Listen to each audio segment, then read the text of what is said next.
Assalamualaikum warahmatullahi wabarakatuh. Sahabat dimanapun berada.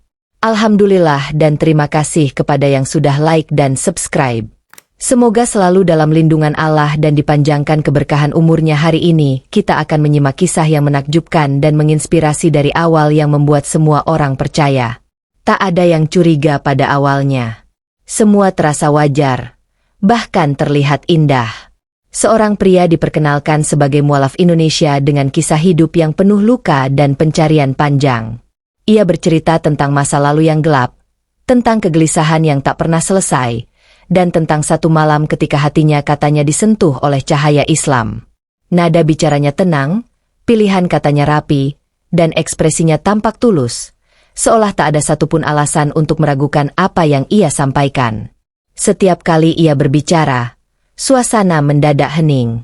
Orang-orang mendengarkan dengan mata berkaca-kaca, merasa sedang menyaksikan bukti nyata kebesaran hidayah Allah. Kisahnya terdengar relevan, menyentuh, dan terasa relate dengan banyak orang yang juga sedang mencari makna hidup. Di titik itu, kepercayaan tumbuh dengan cepat, bahkan sebelum akal sempat bertanya lebih jauh. Cerita itu lalu menyebar. Dari mulut ke mulut, dari satu video ke video lain, dari satu potongan klip ke potongan berikutnya.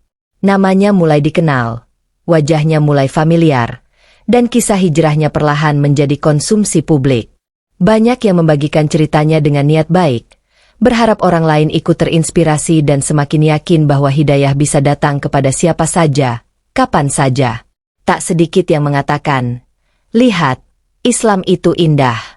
Bahkan orang sejauh itu pun bisa kembali. Kalimat-kalimat semacam ini menguatkan citra dirinya sebagai simbol harapan. Di titik ini, ia bukan lagi sekadar individu, melainkan representasi dari sebuah kisah besar tentang perubahan dan petunjuk ilahi. Namun justru disinilah semuanya bermula. Ketika terlalu banyak orang percaya tanpa bertanya, ketika rasa haru mengalahkan kehati-hatian, dan ketika sebuah kisah diterima utuh hanya karena dibungkus dengan kata hidayah. Tak ada yang sadar bahwa awal yang tampak suci ini kelak akan menyeret banyak orang pada pertanyaan yang jauh lebih besar. Karena dalam banyak kisah besar, awal yang paling meyakinkan seringkali menjadi bagian yang paling jarang dipertanyakan. Dan saat itu, semua orang, tanpa kecuali, masih berdiri di sisi percaya, tanpa tahu bahwa kepercayaan inilah yang nantinya akan diuji habis-habisan. Sosok mualaf yang diangkat dan diagungkan.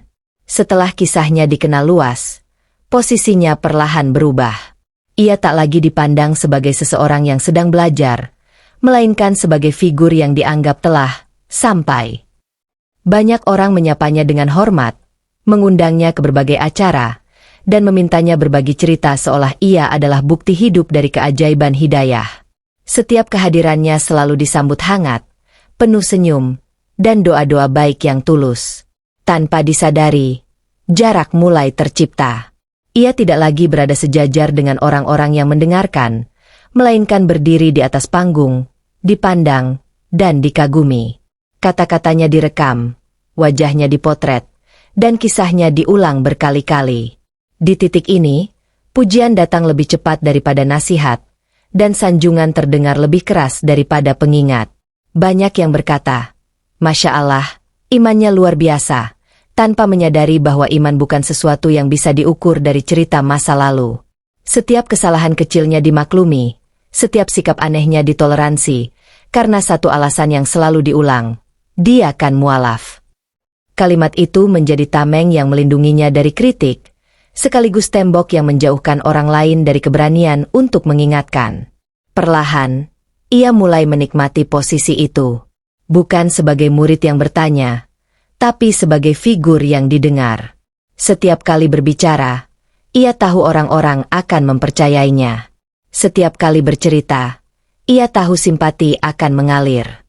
Dan tanpa sadar, pujian itu mulai membentuk rasa aman palsu, seolah apapun yang ia lakukan akan selalu dibenarkan. Di saat yang sama, beberapa orang mulai merasa janggal. Bukan karena satu kesalahan besar, melainkan karena perubahan sikap yang sulit dijelaskan. Ia terlihat lebih sibuk menjaga citra dibanding memperdalam pemahaman. Lebih sering berbicara tentang dirinya sendiri daripada tentang nilai Islam itu sendiri. Namun perasaan ini hanya disimpan dalam hati, karena tak semua orang siap dicap sebagai pencari kesalahan. Dan begitulah, sosok yang awalnya diangkat sebagai simbol harapan, kini tanpa disadari mulai terperangkap dalam kekaguman manusia. Padahal dalam Islam, pujian yang berlebihan seringkali bukan hadiah, melainkan ujian yang datang lebih awal dari yang disadari. Cerita yang terdengar indah, namun terlalu sempurna. Semakin sering ia tampil, semakin sering pula orang mendengar kisah yang sama, dengan susunan kata yang nyaris tak berubah. Cerita tentang masa lalu yang kelam, titik balik yang dramatis, dan momen hidayah yang selalu berakhir dengan air mata. Awalnya terasa mengharukan, namun lama-kelamaan terdengar terlalu rapi, seolah sudah dihafal dan dipoles agar selalu terdengar menyentuh di setiap kesempatan. Beberapa orang mulai menyadari, tak ada perkembangan dalam ceritanya. Tak ada fase belajar, tak ada kegelisahan baru, tak ada kesalahan yang diakui sebagai manusia biasa. Ia selalu tampil sebagai sosok yang sudah mantap, sudah yakin, dan seolah tak lagi berproses. Padahal bagi mereka yang benar-benar belajar, iman justru sering naik turun, penuh tanya, dan tak selalu indah untuk diceritakan. Keanehan itu makin terasa saat ia mulai menghindari pertanyaan mendalam. Setiap kali ditanya soal praktik ibadah, pemahaman dasar, atau proses belajar yang ia jalani, jawabannya cenderung mengambang dan kembali ke cerita lama. Seolah kisah masa lalu lebih aman untuk diulang daripada menghadapi pertanyaan yang menuntut kejujuran tentang kondisi iman saat ini. Namun sekali lagi, keraguan itu tak pernah benar-benar diucapkan keras-keras. Banyak yang memilih diam, takut dianggap suuzan, takut dicap iri, atau takut disebut meragukan hidayah seseorang. Agama, yang seharusnya menjadi ruang kejujuran, justru berubah menjadi wilayah sensitif yang tak boleh disentuh dengan pertanyaan. Di sisi lain, pujian terus mengalir. Setiap unggahan dipenuhi komentar positif. Setiap cerita disambut takbir dan doa. Lingkaran ini menciptakan gema yang menguatkan satu narasi saja, bahwa semuanya baik-baik saja. Padahal, justru disitulah bahaya mulai tumbuh, ketika keindahan cerita tak lagi seimbang dengan kejujuran proses. Dan tanpa disadari banyak orang, kesempurnaan yang terlalu sering dipamerkan seringkali bukan tanda iman yang kokoh, melainkan pertanda bahwa ada sesuatu yang sedang disembunyikan rapat-rapat. Kejanggalan kecil yang diabaikan. Awalnya hanya hal-hal sepele, nyaris tak layak dibahas. Cara bercanda yang terasa kurang pantas, nada bicara yang kadang terlalu percaya diri, atau sikap yang terlihat lebih ingin diperhatikan daripada belajar. Tidak ada yang benar-benar berani menyebutnya sebagai masalah, karena semuanya masih bisa ditoleransi dalam satu bingkai besar bernama proses. Beberapa orang yang lebih lama belajar Islam mulai merasa ada yang janggal. Bukan karena satu kesalahan besar, tapi karena pola. Ia tampak cepat tersinggung saat diingatkan, mudah membela diri saat dikritik, dan sering mengalihkan pembicaraan ketika kesalahannya disinggung. Namun kejanggalan ini selalu berhenti di ruang obrolan kecil, tak pernah naik ke permukaan. Setiap kali ada yang mencoba mengingatkan, selalu ada pembelaan cepat dari orang-orang di sekitarnya. Wajarlah, dia kan masih baru. Namanya juga mualaf. Kalimat itu diulang begitu sering, sampai akhirnya menjadi tameng yang menutup semua diskusi sehat. Bukan untuk melindungi proses belajar, tapi untuk menghentikan pertanyaan. Ironisnya, dalih itulah yang justru memperlambat pertumbuhannya. Karena saat seseorang terlalu sering dibela, ia tak lagi merasa perlu memperbaiki diri. Kesalahan yang seharusnya jadi pelajaran, berubah menjadi kebiasaan yang terus diulang tanpa koreksi. Di sisi lain, ia mulai memilih-milih lingkungan. Lebih nyaman berada di sekitar orang yang memujinya daripada mereka yang menasihatinya. Lebih sering tampil di depan kamera daripada duduk diam mendengarkan. Perlahan, orientasinya bergeser, dari belajar menjadi tampil, dari memperbaiki diri menjadi menjaga citra. Dan di titik inilah banyak orang tak sadar, bahwa kejanggalan kecil yang terus dibiarkan akan tumbuh menjadi masalah besar. Bukan karena niat buruk sejak awal, tapi karena kesalahan yang tak pernah diberi batas. Ketika agama mulai jadi panggung, perubahan itu tidak datang tiba-tiba. Ia hadir perlahan, nyaris tak terasa. Awalnya hanya rekaman sederhana, sekadar berbagi kisah agar orang lain ikut terinspirasi. Namun seiring waktu, kamera menjadi semakin sering menyala, sudut pengambilan gambar makin diperhatikan, dan cerita lama terus diulang dengan ekspresi yang makin terlatih. Narasi hijrah tak lagi sekadar pengalaman pribadi, melainkan kemasan yang siap ditampilkan kapan saja. Ada bagian yang dilebihkan, ada emosi yang ditekan agar keluar di waktu yang pas, dan ada momen hening yang sengaja dibiarkan panjang supaya penonton larut. Semua terasa dramatis, menyentuh, dan terlalu terencana. Konten demi konten bermunculan. Judulnya makin tajam, thumbnailnya makin emosional, dan kisah yang sama dikemas dengan sudut pandang berbeda. Setiap unggahan dibanjiri komentar simpati, doa, dan pujian. Di titik ini, batas antara dakwah dan pencitraan mulai kabur, meski masih sulit dibedakan oleh mata awam. Yang lebih mengkhawatirkan, setiap respons manusia mulai terasa lebih penting daripada evaluasi diri. Jumlah penonton menjadi ukuran, bukan lagi pemahaman. Reaksi publik menjadi penenang, bukan lagi nasihat orang-orang terdekat. Dan tanpa sadar, hati manusia memang mudah condong pada sesuatu yang terus memberinya perhatian. Beberapa orang mulai merasa tak nyaman, bukan karena dakwahnya, melainkan karena arah yang terasa berubah. Islam yang seharusnya mengajarkan kerendahan hati, kini sering dibungkus dengan narasi diri. Kisah hidayah yang seharusnya disyukuri dalam diam, justru terus diulang di ruang publik. Namun lagi-lagi, kegelisahan ini kalah oleh satu kalimat pamungkas, yang penting niatnya baik. Padahal, niat yang baik pun tetap butuh dijaga. Karena saat agama dijadikan panggung, dan iman dijadikan materi, ujian yang datang biasanya tidak kecil, dan seringkali datang dari arah yang tak disangka. Perjalanan ke Tanah Suci. Kabar keberangkatannya ke Tanah Suci disambut dengan antusias besar. Banyak yang merasa ikut bangga, seolah perjalanan itu menjadi penegasan bahwa kisah hijrahnya benar-benar nyata dan direstui. Doa mengalir deras, ucapan titipan ibadah disampaikan, dan harapan besar digantungkan pada langkahnya menuju tempat paling suci di muka bumi. Bagi banyak orang, perjalanan ini dianggap sebagai puncak spiritual. Tempat di mana hati diluruskan, niat dibersihkan, dan manusia kembali merasa kecil di hadapan Allah. Tak sedikit yang berharap, sepulang dari sana ia akan menjadi pribadi yang lebih tenang, lebih rendah hati, dan lebih dalam pemahamannya. Saat kakinya menginjak Tanah Suci, kamera kembali menyala. Setiap langkah direkam, setiap sudut diabadikan, dan setiap momen dibagikan.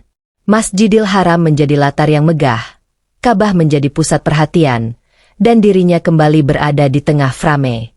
Banyak yang terharu melihatnya berdoa, menangis, dan bersujud, meyakini bahwa itulah tanda hati yang tersentuh. Namun di tempat inilah ujian justru menjadi jauh lebih berat. Tanah Suci bukan hanya tempat ibadah, tetapi juga tempat di mana niat diuji tanpa ampun. Apa yang dibawa dari rumah, entah keikhlasan atau ambisi, akan terasa berlipat ganda di hadapan kesucian. Beberapa orang yang memperhatikan mulai merasa ada yang berbeda. Alih-alih larut dalam ibadah, ia terlihat sibuk mengatur sudut pandang, memastikan momen terekam, dan memikirkan bagaimana kisah ini akan diceritakan ulang. Bagi sebagian orang, ini hal kecil. Bagi yang lain, ini tanda awal bahwa sesuatu tak berjalan semestinya. Masjidil Haram bukan tempat untuk pencitraan, dan Tanah Suci bukan ruang kompromi bagi niat yang bercabang. Disinilah, tanpa banyak yang sadar, kisah ini mulai berbelok ke arah yang tak lagi bisa dikendalikan. Satu tindakan yang mengubah segalanya. Tak ada yang menyangka bahwa perubahan besar itu dipicu oleh satu tindakan yang terlihat sepele, namun dilakukan di tempat yang tak seharusnya. Di tengah kesibukan jamaah, di antara jutaan orang yang datang dengan niat beribadah, ia melakukan sesuatu yang langsung mengundang perhatian orang-orang di sekitarnya. Bukan karena hebat, melainkan karena terasa tidak pantas. Beberapa jamaah menatap dengan ekspresi heran. Sebagian mencoba menegur secara halus. Ada yang mengingatkan dengan bahasa tubuh, ada pula yang berbisik pelan agar ia menghentikan apa yang sedang dilakukan. Namun respons yang muncul justru membuat situasi memburuk. Ia terlihat defensif, seolah tak terima diperingatkan, seakan merasa tindakannya sah dan tak perlu dipersoalkan. Bagi sebagian orang, ini adalah momen ketika rasa hormat mulai runtuh. Masjidil Haram bukan hanya soal ritual, tapi juga adab. Dan ketika adab itu dilanggar, apalagi dengan sikap yang tak mencerminkan kerendahan hati, kekecewaan pun muncul. Orang-orang yang sebelumnya membela, kini mulai diam. Yang dulu memuji, kini memilih mengamati dari jauh. Kabar tentang kejadian itu menyebar cepat, bahkan sebelum ia kembali ke tanah air. Potongan cerita berpindah dari satu grup ke grup lain, dengan versi yang berbeda-beda, namun intinya sama. Ada sesuatu yang keliru telah terjadi di tempat yang seharusnya paling dijaga kesuciannya. Sejak saat itu, nada pembicaraan berubah. Bukan lagi tentang betapa indah kisah hijrahnya, melainkan tentang sikap, niat, dan kejujuran. Pertanyaan yang dulu ditekan kini mulai muncul ke permukaan. Apakah selama ini yang ditampilkan adalah iman, atau hanya cerita yang pandai dikemas? Dan di titik inilah, ia tak lagi berdiri di atas gelombang simpati. Ia berada di persimpangan, antara mengakui kesalahan dan merendahkan diri, atau terus bertahan dengan pembelaan yang justru akan menyeretnya lebih jauh ke dalam masalah. Topeng yang perlahan terlepas. Sejak kejadian itu, banyak orang mulai menoleh ke belakang. Cerita lama yang dulu diterima begitu saja kini diperiksa ulang dengan sudut pandang berbeda. Video-video lama diputar kembali, pernyataan-pernyataan lama dicocokkan, dan detail kecil yang dulu dianggap tak penting kini terasa janggal. Semakin diperhatikan, semakin terlihat bahwa ada banyak bagian cerita yang tidak benar-benar saling menyambung. Beberapa orang yang pernah dekat dengannya mulai angkat bicara, bukan untuk menyerang, tapi untuk meluruskan. Mereka bercerita tentang sikap yang selama ini ditutup rapat oleh narasi hijrah, tentang kebiasaan yang bertolak belakang dengan pengakuan, dan tentang peringatan yang pernah disampaikan namun selalu diabaikan. Semua ini membuat gambaran besar mulai terbentuk dengan jelas. Tak ada lagi kemarahan, yang tersisa hanyalah kekecewaan. Bukan karena kesalahan manusiawi, tetapi karena ketidakjujuran yang terus dipertahankan. Banyak yang merasa telah dibohongi, bukan hanya secara pribadi, tapi atas nama agama. Rasa haru yang dulu tulus kini berubah menjadi kehati-hatian yang dingin. Di saat bersamaan, respons darinya justru memperkeruh keadaan. Alih-alih menjelaskan dengan jujur, ia memilih bertahan dengan narasi lama. Setiap kritik dianggap serangan. Setiap pertanyaan dianggap fitnah. Dan disitulah, publik mulai melihat pola yang selama ini samar. Satu persatu, dukungan menghilang. Orang-orang yang dulu berada di sekelilingnya mulai menjauh. Bukan karena benci, tetapi karena tak ingin ikut menanggung kebohongan yang terus dipelihara. Ruang yang dulu penuh pujian kini terasa sunyi. Dan di titik ini, cerita tentang Hidayah tak lagi berdiri sendiri. Ia telah berubah menjadi pelajaran tentang bagaimana topeng yang dipakai terlalu lama, pada akhirnya akan jatuh oleh beratnya sendiri, tanpa perlu ada yang menjatuhkan. Kejatuhan yang tak terduga. Setelah semua yang terjadi, hidupnya tak lagi berjalan seperti sebelumnya. Undangan berhenti datang. Panggung yang dulu terbuka kini tertutup rapat. Orang-orang yang dulu menyebut namanya dengan penuh kekaguman, kini bahkan enggan menyebutnya sama sekali. Kejatuhan itu tidak datang dengan ledakan besar, melainkan dengan kesunyian yang perlahan menggerogoti. Hari-hari yang dulu dipenuhi aktivitas kini terasa panjang dan kosong. Ia mulai merasakan sesuatu yang selama ini luput, kesendirian. Bukan kesendirian fisik, melainkan kesendirian batin, ketika tak ada lagi yang membela, memuji, atau menguatkan narasi yang ia pegang selama ini. Di tengah kondisi itu, muncul kabar tentang pekerjaannya di sebuah proyek bangunan. Tak banyak yang tahu detailnya, hanya satu hal yang jelas. Ia berada di lingkungan yang keras, penuh risiko, dan jauh dari sorotan publik. Bagi sebagian orang, ini dianggap sebagai upaya bertahan hidup.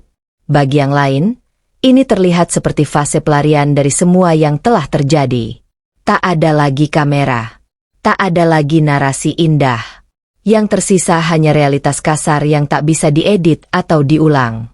Dan disinilah, ujian itu mencapai bentuk yang paling nyata. Hingga suatu hari, kabar itu datang. Sebuah kecelakaan serius terjadi di lokasi kerja. Situasi yang seharusnya bisa dihindari berubah menjadi tragedi. Tubuhnya terjebak dalam adukan semen basah, menyebabkan kondisi yang membuat banyak orang merinding saat mendengarnya. Berita itu menyebar cepat, mengundang keheningan panjang di antara mereka yang pernah mengenalnya. Tak ada sorak, tak ada komentar berlebihan.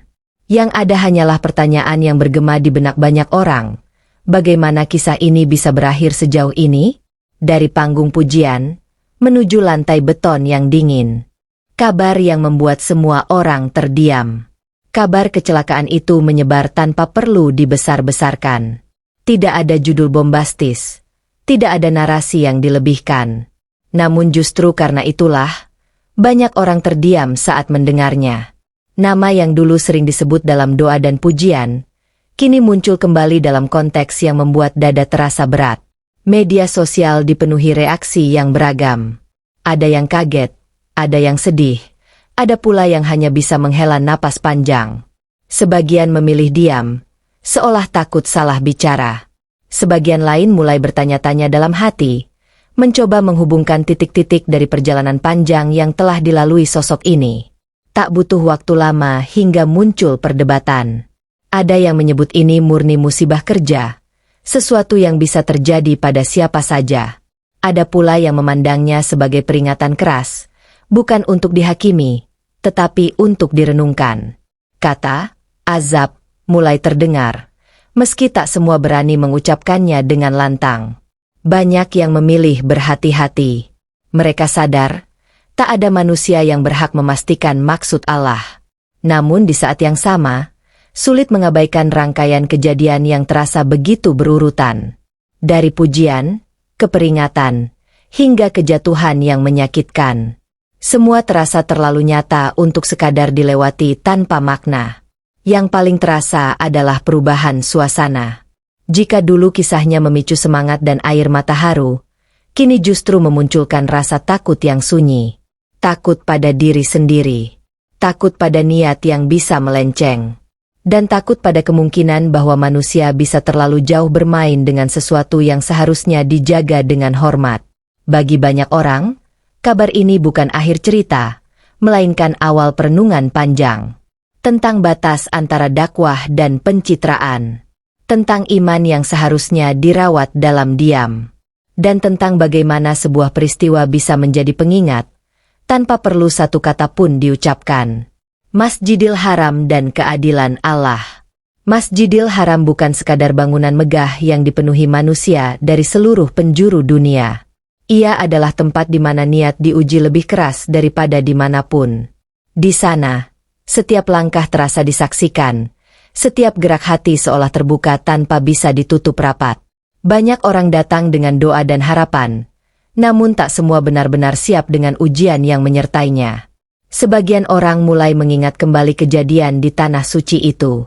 Bukan untuk membuka luka lama, melainkan untuk memahami maknanya. Mereka menyadari, Masjidil Haram bukan tempat untuk menunjukkan siapa kita di hadapan manusia, tetapi tempat untuk merendahkan diri sepenuhnya di hadapan Allah. Di sanalah, sekecil apapun niat yang menyimpang akan terasa berlipat beratnya. Tak ada satupun manusia yang bisa memastikan apakah sebuah peristiwa adalah hukuman atau ujian. Namun Islam mengajarkan bahwa setiap kejadian selalu membawa pesan bagi yang mau merenung. Banyak yang mulai berkata pelan, bahwa kisah ini bukan untuk dijadikan tontonan, melainkan pelajaran yang sangat mahal harganya. Mereka yang dulu terlalu mudah memuji, kini belajar untuk lebih berhati-hati.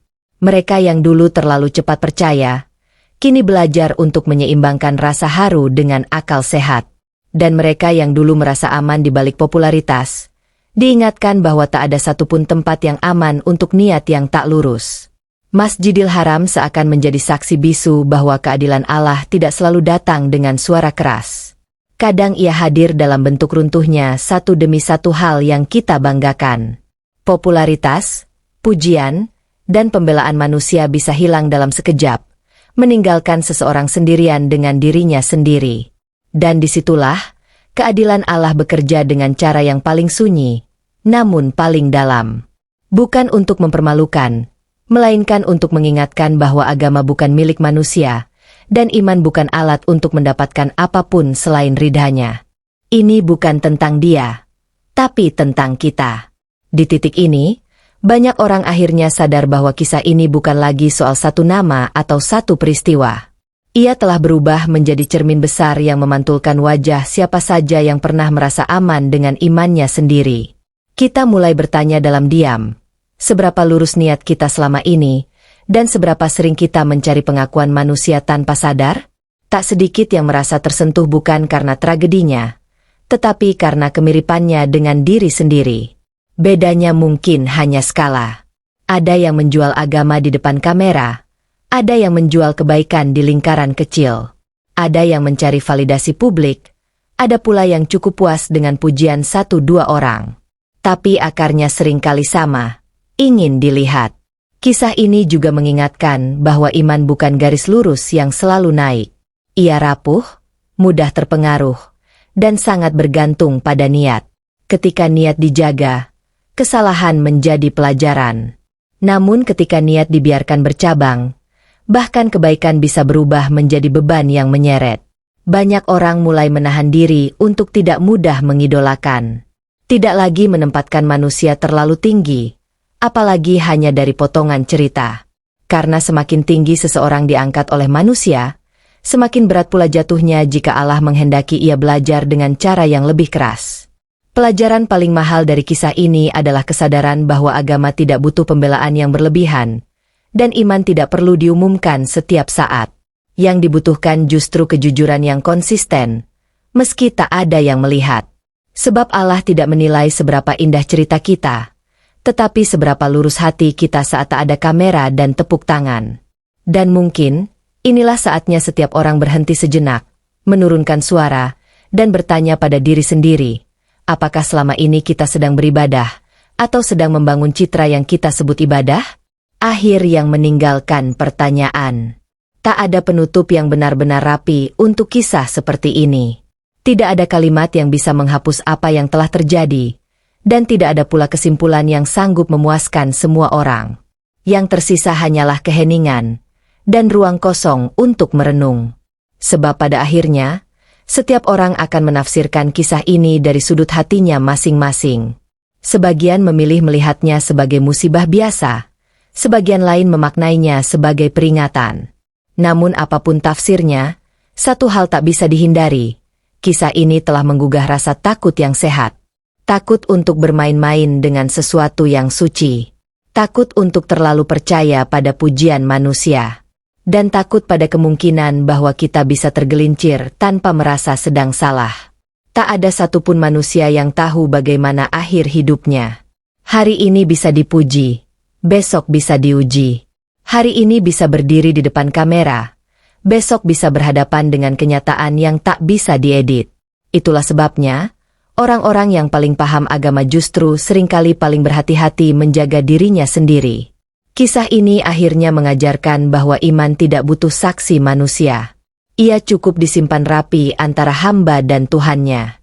Karena saat iman dijadikan pertunjukan, yang dipertaruhkan bukan hanya reputasi, tetapi juga ketenangan batin yang tak ternilai harganya. Mungkin inilah akhir yang paling jujur, tanpa penghakiman, tanpa tepuk tangan, tanpa sensasi. Hanya pengingat bahwa Allah Maha mengetahui isi hati, bahkan yang tak pernah terucap. Bahwa setiap langkah kita selalu tercatat, bahkan saat tak ada satupun manusia yang melihat. Dan jika ada satu pelajaran yang bisa dibawa pulang dari kisah panjang ini, maka pelajaran itu sederhana namun berat. Lebih baik dikenal Allah sebagai hamba yang jujur, daripada dikenal manusia sebagai sosok yang dipuja, namun kehilangan arah.